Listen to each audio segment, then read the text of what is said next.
Hey guys, welcome to my channel, or welcome back. My name is Laura, for those of you that do not know, and for today's video I am going to be ranking some romance tropes. And so if you guys watch my channel, you know that I'm constantly doing book recommendations based on certain romance tropes all of the time, but a lot of the time you guys just want to know what my favorites are, what my least favorites are, which ones I steer clear of. So I thought it would be a fun idea today to share with you guys what my favorites are and what my least favorites are, but I kind of wanted to do it in a more interesting way than just like telling you. So what I did is I went on Tier Maker, and if you guys don't know what that is, it's a website that kind of allows you to rank things and you can put different levels. So I kind of made my own for romance tropes. I chose 20 random tropes that I talk about on my channel, and I'm going to rank them for you guys.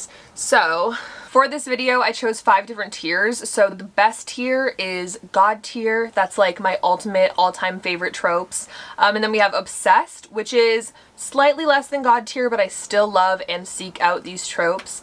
Then we have Average, which is just kind of like, if it's there, good, but I don't really love it. Not my favorite means I'm not obsessed with this trope, but I don't hate it. And then Could Live Without / Unreadable are just ones that I don't like at all, or that I would just totally steer clear of the book because of the trope in it. And so we have 20 different tropes that I chose. You can see at the bottom, we have age gap, enemies to lovers, friends to lovers, good girl, bad boy, bad girl, secret relationship, fake dating, forbidden love, billionaire, royalty, mafia, workplace romance, stuck together, paranormal, love triangle, best friend's brother, arranged marriage, second chance love, single parent, and one of them is famous. So a lot of these tropes I've talked about on my channel and I've done videos for. Some of them I haven't, which you guys will see why, most likely. But you guys can use this tier maker too if you want to rank yours. So I will leave a link down below. Definitely fill it out and then send it to me. Let me know what you guys think about these different tropes. I want to hear, even if we totally disagree. I'm very curious. So yeah, or you can just leave me a comment down below letting me know which are your favorites and least favorites out of these. So just getting into this, the first one on the list is age gap, which if you guys watch my channel, I think you already know age gap is God tier. I don't know what it is with this trope. I don't know what it means that I'm obsessed with it, but I am, and I just love age gap. If there's age gap in a book, I'm like, we're reading it. Like, we have to read this book. So yeah, starting out strong, age gap is definitely God tier, which might be controversial because I know not everybody is obsessed with age gap, especially not as much as I am. So very interesting. Next one is enemies to lovers. I think this might shock some of you, but I'm gonna put this in average. I feel like enemies to lovers is a very popular trope. A lot of people are obsessed with it. It's just not like my all-time favorite. It's not my favorite because I do like it, but I'm not obsessed with it. I'm just not obsessed with it, but I do like it. Similarly, friends to lovers. I think I do like friends to lovers a bit more, but I still think it's just average for me. I mean, it's always fun when it's in a book. I'm never mad at it, but I like other tropes more, so going in the average category with enemies to lovers. Next up is good girl, bad boy, which, if we're being honest, I'm literally CEO of the company when it comes to good girl, bad boy. I've been reading those books since I was legit 14, but I'm gonna go obsessed. It's not God tier anymore for me. It maybe would have been God tier years ago. High school Laura probably would have ranked it God tier, but I'm still kind of obsessed with it. I do love a good girl, bad boy story. Similarly, I do love a good boy, bad girl. So that's also going with obsessed. I like both of those. I just love kind of opposites attract romance in general. So that's why we're putting them at obsessed. Next up is secret relationship.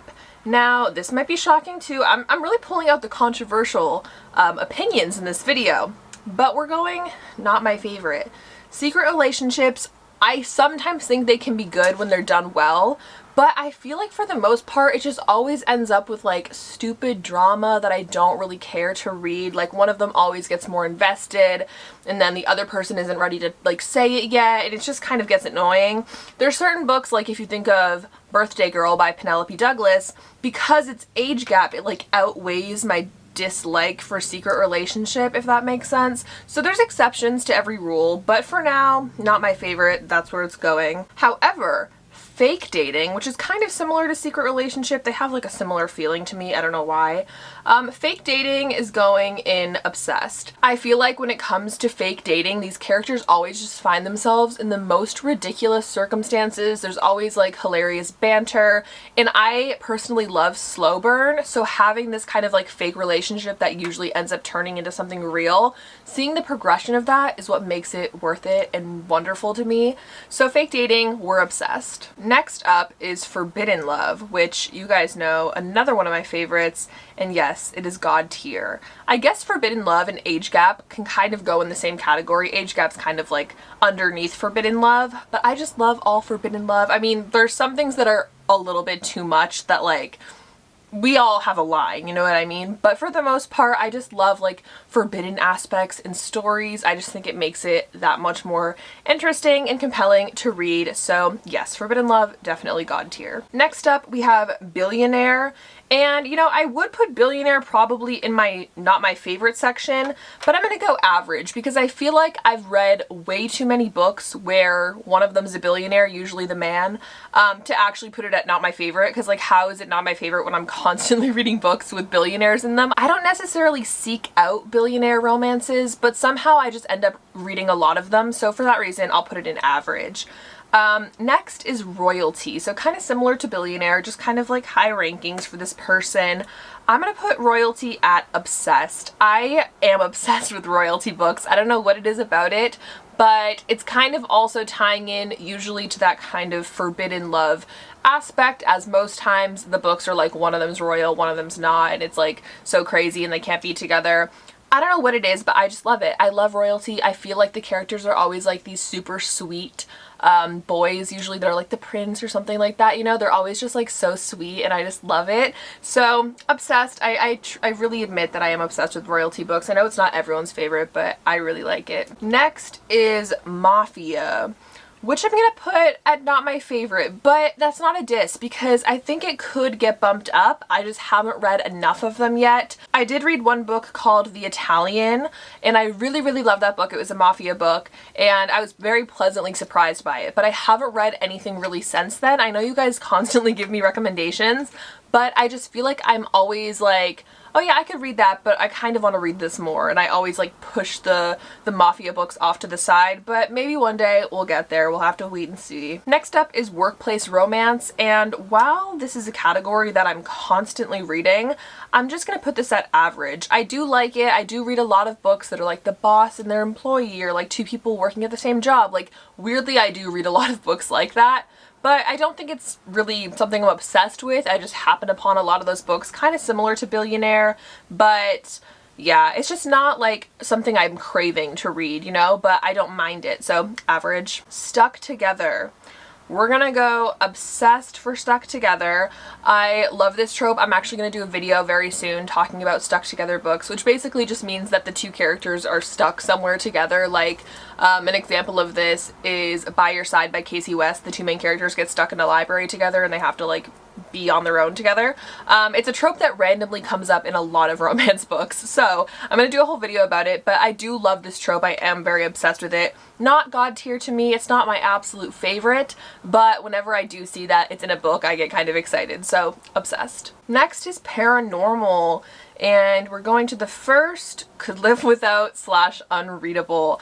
For me, I don't think it's unreadable, but I could definitely live without it. I don't seek out paranormal romances. Maybe it's just because it's the year 2020 and they're just not that popular anymore, but there really isn't a part of me that's like desperate to read a paranormal romance. Like I just don't really care for it at this point in my life. Maybe that'll change. Maybe we'll get like a whole new like paranormal phase of life where it becomes super popular again in literature, but until then, I could live without it. Another one for could live without, absolutely, love triangle. Now, I have read a decent share of books that have love triangles, and while I do enjoy those books, love triangles actually melt my insides. Like, I absolutely hate reading them. I hate it because 99% of the time when you're reading about a love triangle, you know exactly how it's going to play out, and it's just like a waste of time. Like, I haven't really read a single love triangle where it's like you're not sure what's gonna happen and who they're gonna pick. Like, it's never that. Maybe if it was that, I would actually be interested because I care more about the plot being interesting than the person ending up with the boy that I prefer, you know what I mean? So for now, I could live without it. Honestly, love triangles just drive me mad whenever they're in a book, so I really don't need that in my life. Next up is Best Friend's Brother. And now this one is gonna go to Obsessed. I really like this trope. It's not necessarily god tier, but it's a trope that I do seek out from time to time and I do enjoy reading, and for that reason, I'm obsessed with it. Ooh, next, Arranged Marriage. Honestly, this can go join Paranormal and Love Triangle. I really don't care for an arranged marriage type romance book. I feel like a lot of times arranged marriage books tie in with mafia books, and that's probably why I don't really read them. I have yet to find like an interesting arranged marriage romance book. I don't think I've even read more than maybe one in my life. So if you have any good recommendations, I'm more than open to trying to read it, but for now, I could live without it. I don't really care for it. Oh, another pretty popular one, Second Chance Love. You know, I'm gonna put this at average.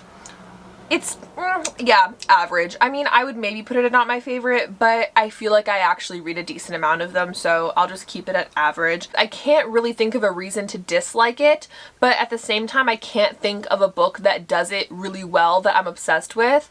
So I would say average. I have nothing against the trope. In fact, I would be more than willing to read something with that trope, but nothing really like pops out as being like such a good book that has that trope, so I'm gonna put it at average. Next one, Single Parent. This might shock you guys, but it's going god tier. It's god tier to me. I don't know what it is about single parent romance books, or just basically romance books where one of them is a single parent.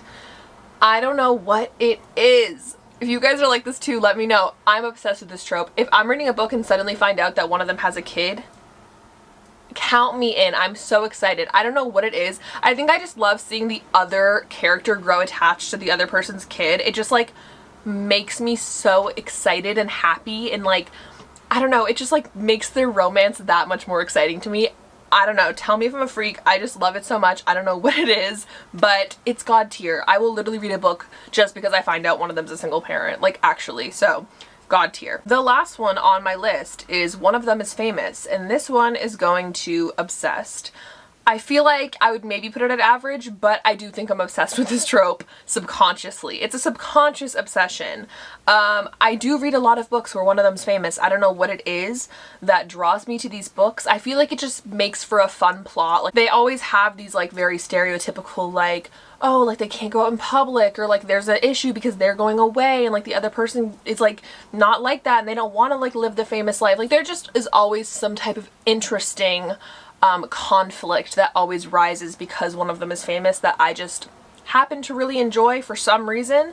So we're gonna go Obsessed. So guys, this is my definitive ranking of 20 romance tropes that I just chose randomly. Honestly, there's so many more romance tropes and I could make a whole nother tier chart type thing. For now though, I'm so curious what you guys would put where on your charts, so definitely visit the link down below and do one and send me a picture of it. I want to see how we compare, or maybe we're complete opposites on favorites. I just want to see whatever you guys do, so definitely do that. Send them to me on Twitter and Instagram at lovelylikelara. I'm very curious. If you guys did enjoy this video though, let me know in a comment down below or give the video a thumbs up. I hope you liked it. I know it was a little bit different than what I usually do, but I'm trying to switch it up a little bit. So I hope this was fun for you guys. I know it was fun for me, but anyways, I hope you guys are all doing fantastic, and I will talk to you all very soon in my next video. Bye!